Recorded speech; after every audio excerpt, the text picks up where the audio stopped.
सोचिए जरा, अगर पेड़ बोल पाते तो शायद कहते, भाई मुझे धूप चाहिए, पानी चाहिए और सबसे जरूरी अच्छी मिट्टी। अब आप कहेंगे मिट्टी तो है, फिर क्या समस्या है? असल में मिट्टी का हाल कुछ ऐसा हो गया है कि उसमें से पोषक तत्व न सिर्फ एवेपोरेट हो रहे बल्कि गायब हो रहे हैं। हाँ, आप सही सुन रहे हैं। कुछ ऐसा हो रहा है कि जो पोषक तत्व हमें चाहिए वो मिट्टी में खोने लगते हैं और पेड़ को नहीं मिल पाते। अब इस हालत का असर सीधा सेब की क्वालिटी पर पड़ता है। क्या होता है जब मिट्टी कमजोर हो जाती है? फल छोटे हो जाते हैं, स्वाद हल्का हो जाता है और रंग भी फीका सा नजर आता है। और सबसे बुरी बात, डिजीजेज और पेस्ट्स बढ़ जाते हैं। जब पेड़ को सही पोषण नहीं मिलता तो उसका इम्यून सिस्टम कमजोर हो जाता है और वो बीमारियों का शिकार हो जाता है। तो अब सवाल यह उठता है, हम इन समस्याओं को कैसे ठीक कर सकते हैं? आज हम आपको बताएंगे उन आम गलतियों के बारे में जो हम अक्सर मिट्टी में कर देते हैं। वो गलतियां जो हमें कभी नजरअंदाज कर देती है और उनकी वजह से हम अपने सेब के पेड़ों को वो पोषण नहीं दे पाते जो उन्हें चाहिए। सबसे पहले बात करते हैं आयरन की। आयरन की कमी से पत्तियां पीली पड़ने लगती हैं, जिसे हम क्लोरोसिस कहते हैं। लेकिन असली परेशानी तब शुरू होती है जब पौधे की रोग प्रतिरोधक क्षमता कमजोर हो जाती है। इल्ली, लीफ माइनर और कैटरपिलर जैसे कीट ऐसे ऑर्चर्ड में खुलेआम पिकनिक मनाने लगते हैं। आयरन की भूमिका सिर्फ हरी पत्तियों में क्लोरोफिल बनाने तक सीमित नहीं है, ये पेड़ की मेटाबॉलिज्म और एंजाइम एक्टिविटी के लिए भी जरूरी होता है। सोचिए, जैसे हमारे शरीर में हीमोग्लोबिन कम हो जाए, वैसे ही पेड़ की लीव्स कमजोर पड़ जाती है और फिर पेस्ट कंट्रोल स्प्रे भी वैसा असर नहीं दिखाता। अब बात सल्फर की। सल्फर कोई लग्जरी आइटम नहीं है, ये फंगल डिजीजेस के खिलाफ फर्स्ट लाइन ऑफ डिफेंस है। पाउडरी मिल्ड्यू और एप्पल स्कैब जैसी बीमारियां सल्फर डेफिशिएंट मिट्टी में ज्यादा तेजी से फैलती है। सल्फर न केवल पेड़ की डिजीज रेजिस्टेंस बढ़ाता है, बल्कि सॉइल पीएच को भी बैलेंस करता है, जिससे दूसरे न्यूट्रिएंट्स भी सही से अब्जॉर्ब हो पाते हैं। सल्फर की कमी को यूं समझिए जैसे क्लासरूम में बिना टीचर के बच्चे, बीमारियां अनकंट्रोलेबल हो जाती है। अब आते हैं जिंक पर। जिंक की कमी को ऑर्चर्ड में पहचानना आसान होता है। पत्तियां छोटी और संकरी होने लगती है, शाखाएं पूरी तरह विकसित नहीं हो पाती।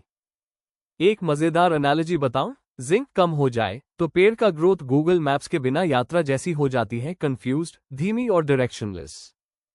वायरस भी ऐसे कमजोर पेड़ को जल्दी टारगेट करता है। इसलिए जिंक को अंडरएस्टिमेट करना मतलब ऑर्चर्ड को खुली चिट्ठी दे देना वायरस के नाम। अब बात करें कॉपर और मैंगनीज की। कॉपर की कमी से पेड़ की इम्यूनिटी डाउन हो जाती है। बैक्टीरियल कैंकर और ट्विग ब्लाइट जैसी बीमारियां ट्री बार्क से अंदर तक डैमेज करती है। मैंगनीज भी कुछ कम इंपॉर्टेंट नहीं, इसकी कमी से पत्तियों पर धब्बे पड़ने लगते हैं और फोटोसिंथेसिस की एफिशिएंसी घटती है। और फिर क्या होता है?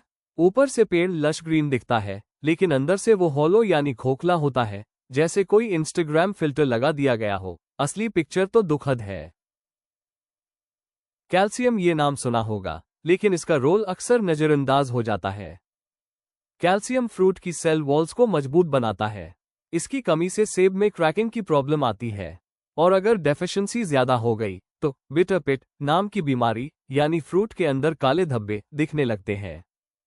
सोचिए, बाहर से सेब चमकदार और अंदर से ऐसा जैसे किसी ने मार्कर से डॉट्स बना दिए हों। ऐसे फल ना मार्केट में बिकते हैं, ना टेस्ट में टिकते हैं। बोरॉन और कैल्शियम जब दोनों ही कम हो तो और भी बड़ी मुश्किल। फ्रूट सेटिंग प्रोसेस बिगड़ जाती है, फूल आते ही नहीं या गिर जाते हैं और नई कोपलें निकलती हैं लेकिन कमजोर। बोरॉन पॉलन जर्मिनेशन और शुगर ट्रांसपोर्ट में काम आता है। इसकी नॉन अवेलेबिलिटी से पेड़ कमजोर संबंध बना पाता है फ्लावर्स और फ्रूट्स के बीच। फास्फोरस का रोल भी जरूरी है। इसकी कमी से पत्तियां मोड़ने लगती हैं, यानी कर्लिंग, और फोटोसिंथेसिस पर असर पड़ता है। ग्रोथ रुक सी जाती है, पेड़ का हाइट और रूट डेवलपमेंट दोनों प्रभावित होते हैं। फास्फोरस को आप पेड़ का एनर्जी प्रोवाइडर मानिए, कम पड़ गया तो पेड़ लेथार्जिक हो जाता है, जैसे बिना चाय के किसान सुबह सुबह। अब पोटेशियम की बात करें तो ये न्यूट्रिएंट ऑर्चर्ड की इकोनॉमी से सीधा जुड़ा है। पोटेशियम फल के साइज, टेस्ट और शेल्फ लाइफ को डायरेक्टली कंट्रोल करता है। इसकी कमी से सेब छोटे और फीके होते हैं और हार्वेस्टिंग के बाद जल्दी सॉफ्ट या खराब हो जाते हैं। पोटेशियम बेसिकली वो शेफ है जो फ्रूट को फाइनल फिनिशिंग देता है, फ्लेवर, फर्मनेस और कलर सब में इसका हाथ होता है। और अगर जिंक और सल्फर दोनों की कमी हो जाए तो समझ लीजिए पेड़ की आत्मा ही डिप्रेशन में चली जाती है। ना टेस्ट, ना अरोमा, ना फ्रूट कलर में चमक, ऑर्चर्ड में घुसते ही मन उदास हो जाए ऐसा सीन बनता है। फनी बात यह है कि फार्मर कहेगा स्प्रे तो सब डाले थे, लेकिन सच ये है कि जमीन के अंदर की भूख को नजरअंदाज कर दिया गया। अब बात करते हैं समाधान की, यानी क्या किया जाए। देखिए, सबसे पहला और सबसे अहम कदम है सॉइल टेस्टिंग। और सॉइल टेस्टिंग कोई ऐसी वैसी चीज नहीं है जिसे कभी भी कर लिया जाए। इसका एक परफेक्ट टाइमिंग होता है, अक्टूबर से नवंबर के बीच। क्यों? क्योंकि इस समय तक सेब की फसल हार्वेस्टिंग हो चुकी होती है, पेड़ की सारी एनर्जी बाहर निकल चुकी होती है और वो एक शांत, थके हुए योगी की तरह विश्राम की स्थिति में होता है। ऐसे समय में मिट्टी की न्यूट्रिशनल प्रोफाइल सबसे सटीक मिलती है, न कोई एक्सटर्नल डिस्टर्बेंस, न केमिकल इंटरफेरेंस। यानी अगर आपको ऑर्चर्ड की असली सेहत देखनी है तो यही वो मोमेंट है। जैसे डॉक्टर खाली पेट टेस्ट करता है, वैसे ही मिट्टी भी खाली पेट अक्टूबर टू नवंबर में अपनी सच्चाई दिखाती है। अब सॉइल टेस्ट के बाद अगली रिस्पॉन्सिबिलिटी आती है ऑर्गेनिक मैन्योर की, मतलब गोबर की खाद, बकरी की खाद, जिसे पहाड़ों में एड या छाना खाद कहा जाता है।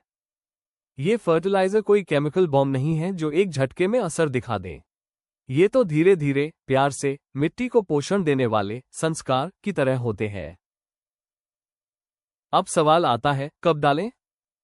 तो इसका सबसे सही समय है दिसंबर और जनवरी। क्यों? क्योंकि इस वक्त पेड़ डोमेंसी में होता है, मतलब नए पत्ते नहीं, कोई फूल नहीं, बस पेड़ अपनी नींद में होता है, गहरी नींद में। और इस नींद में जब आप ऑर्गेनिक खाद डालते हैं तो मिट्टी आराम से धीरे धीरे वो न्यूट्रिशन अब्जॉर्ब करती है।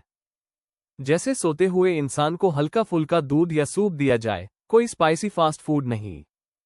अगर आप इस समय ऑर्गेनिक खाद देना भूल गए तो बस समझ लीजिए पेड़ भी आपसे नाराज हो जाएगा और मन ही मन बोलेगा, इतनी ठंड में कौन पचाएगा भाई, अभी तो मुझे ब्लैंकेट ओढ़ने दो।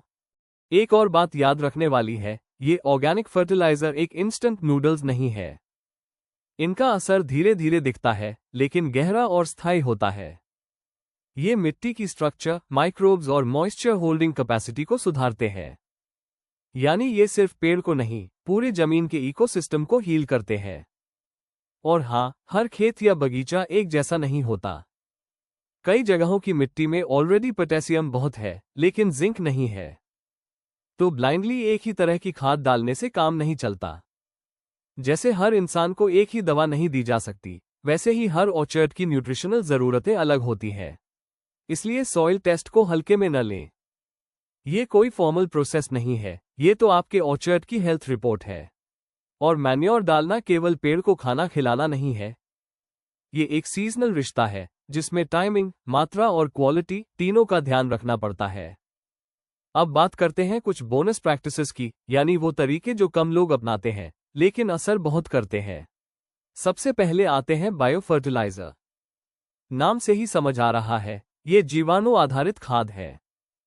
ट्राइकोडर्मा, अजोटोबैक्टर और पीएसबी यानी फॉस्फेट सोल्यूबिलाइजिंग बैक्टीरिया, ये सब मिट्टी में माइक्रोस्कोपिक सुपरहीरोज की तरह काम करते हैं। अब सोचिए, अगर आपकी मिट्टी एक मिनी वर्ल्ड है तो ये बायो फर्टिलाइजर वहां के अच्छे नागरिक है। ये ना केवल सॉइल को फर्टाइल बनाते हैं, बल्कि जो न्यूट्रिएंट्स पहले से वहां हैं उन्हें प्लांट के लिए यूजेबल बना देते हैं। ट्राइकोडर्मा फंगस से लड़ता है, अजोटोबैक्टर नाइट्रोजन फिक्स करता है और पीएसबी फॉस्फोरस को अनलॉक करता है। जैसे मिट्टी में छुपा ट्रेजर खोलने वाली चाबी हो।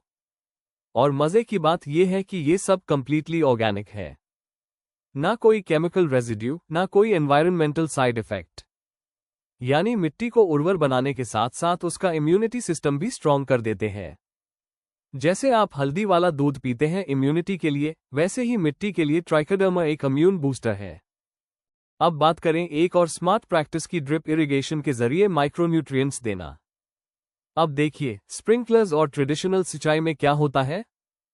पानी बहता है, न्यूट्रिएंट्स बर्बाद होते हैं और कई बार पेड़ की रूट्स तक जरूरी तत्व पहुंच ही नहीं पाते। लेकिन ड्रिप इरिगेशन में न्यूट्रिएंट्स पानी के साथ सीधा रूट्स तक पहुंचते हैं। जैसे घर बैठे पिज्जा डिलीवरी सीधा डोरबेल पर।